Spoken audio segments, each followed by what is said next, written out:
The cold environments of the high alpine regions and also the Arctic are changing drastically in the next decades because of the climate change. And when these cold environments disappear, we also have a lot of cold-adapted microorganisms that can't survive this new environment. And so that's why we're preserving them now, so that we have them for sure and then we can research them. The glacial ice is now 100,000 of years old. We should know a little bit what is present in this glacial ice to potentially give some risk, what could happen when these unknown microorganisms are in coming contact with more temperate, more actual microorganisms.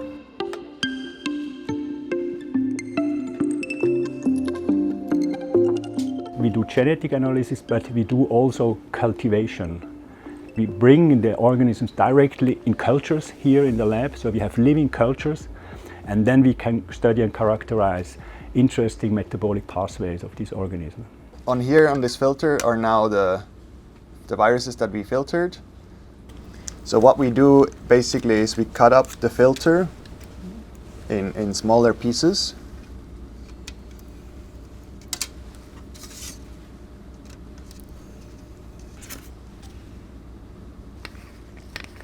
So I'm basically now adding this buffer.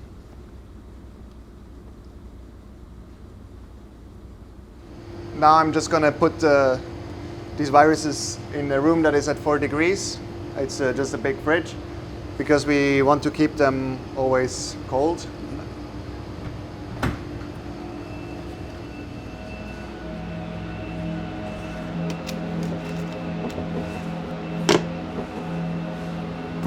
And now you would just do this throughout the whole night, and then say tomorrow all of the viruses would be in the liquid part. Exactly. Basically afterwards we can use there's commercial kits that are available to then extract the DNA, and then you can really elute only the DNA in a little tube, which you then can send to this external company for sequencing.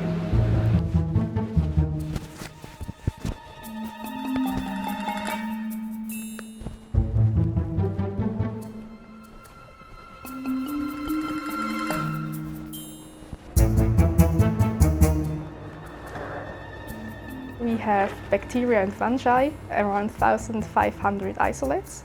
So this would be around 1,200 bacteria and around 300 fungi.